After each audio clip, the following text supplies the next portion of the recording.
left, and that was the words to the song. Mm-hmm. And so I had to write the words in a really specific way, and that had to fit in all the little holes that had been created prior to the words. So, as opposed to the other way around and orchestrating things around the melody and the words. So it was kind of a backwards way of doing it, but it all kind of came together the night before I sang that song. I sat Roger down on the couch and I go, I know this is going to sound crazy, but this is how the song goes. And I sang him the song and I go, then your voice comes in for 3 words, and then it goes in and it sounds like it's going through a Leslie, and it's only on the left side. And then when I'm kind of going on, and he's looking at me like the RCA Victor dog, like his head cocked to the side. And so it all came together, and it worked out really, really great.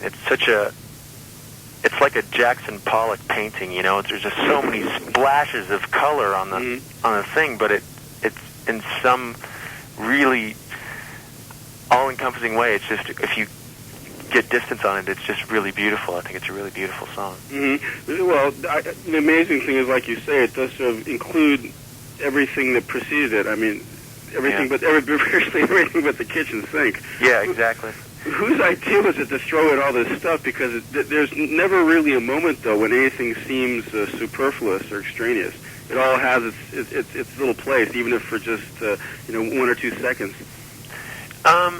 It's a natural part of Roger and I as arrangers, and because really what music is all about, it's about the manipulation of emotions, basically. I mean, when you get down to it, I mean, a good artist is trying to, get some emotion that he feels across to the listener.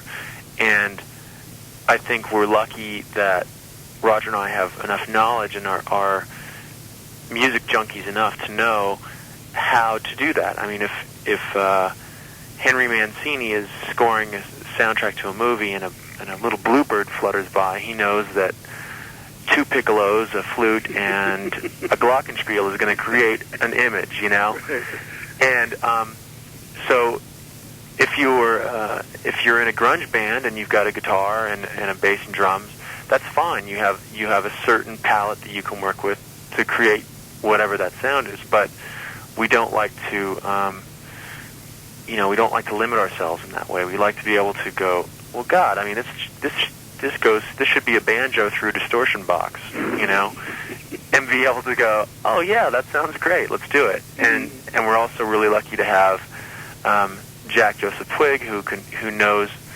he would know how to record that in the best way possible and be able to somehow make it all work. Who is he, and what's his background? Jack Joseph Twigg is a co-producer with Albie Gluten and myself and Roger. Mm-hmm. Jack is more of the sound guy. Mm-hmm. That's kind of his area of expertise.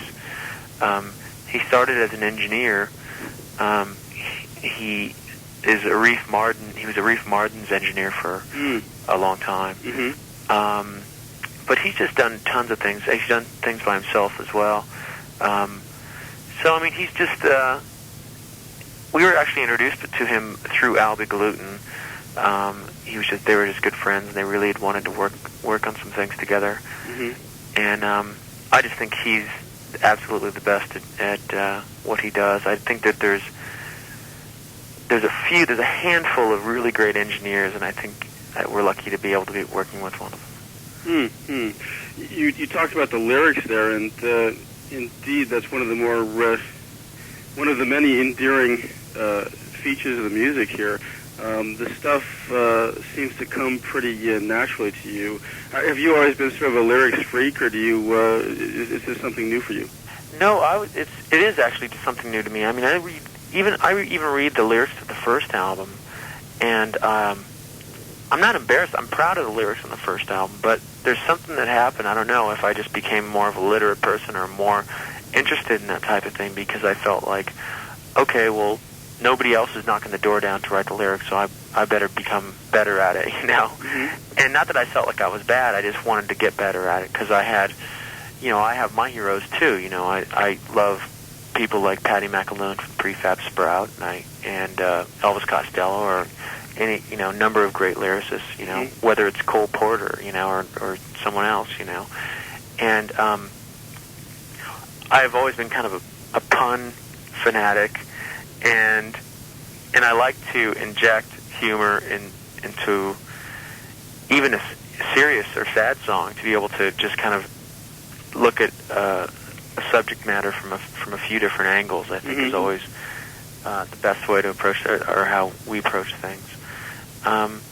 Yeah, I would say. I mean, it wasn't like I decided that I was going to become some consummate lyricist or something like that. It was just something natural. Belly Button was made in 1989, and you're probably a better writer than you were in 1989.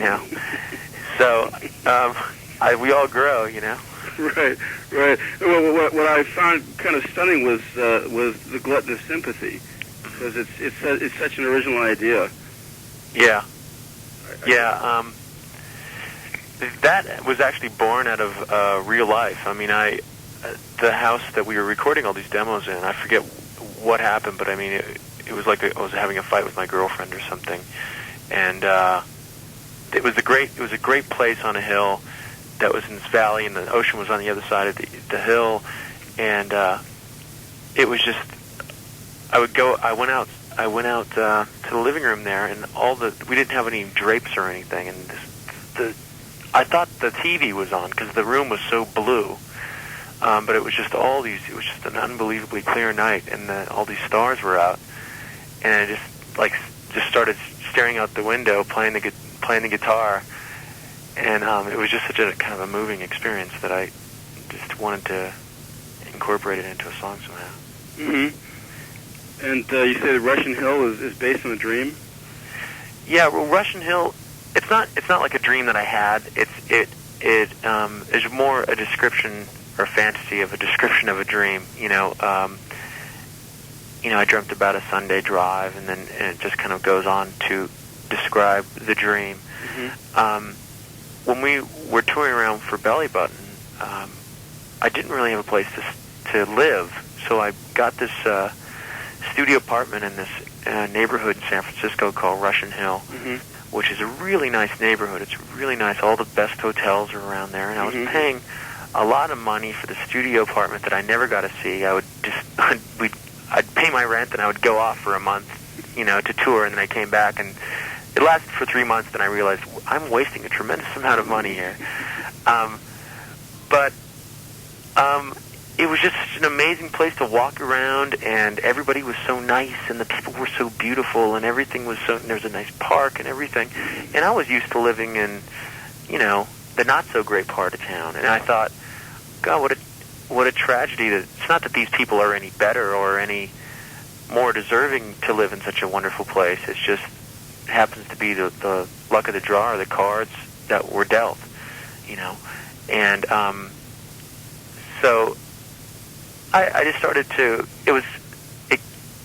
I wanted to celebrate the beauty of that neighborhood, but also, again, inject a little cynicism in it, and kind of inject that why can't everybody live in a place like this? Oh, I see.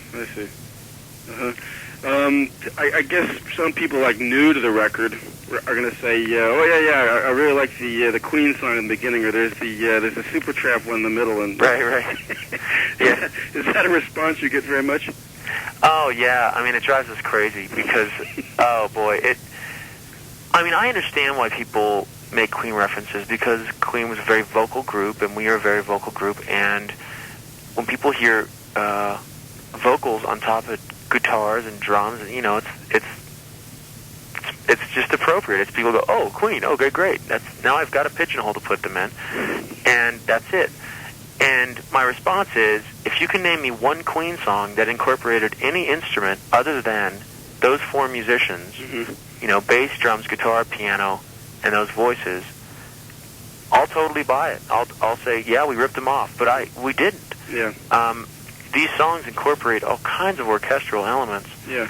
And that's one piece of the puzzle. It's kind of like saying, hey, that man has blue eyes. Therefore he looks exactly like Paul Newman. Right. Which is is not true. Right. You know, Right. it's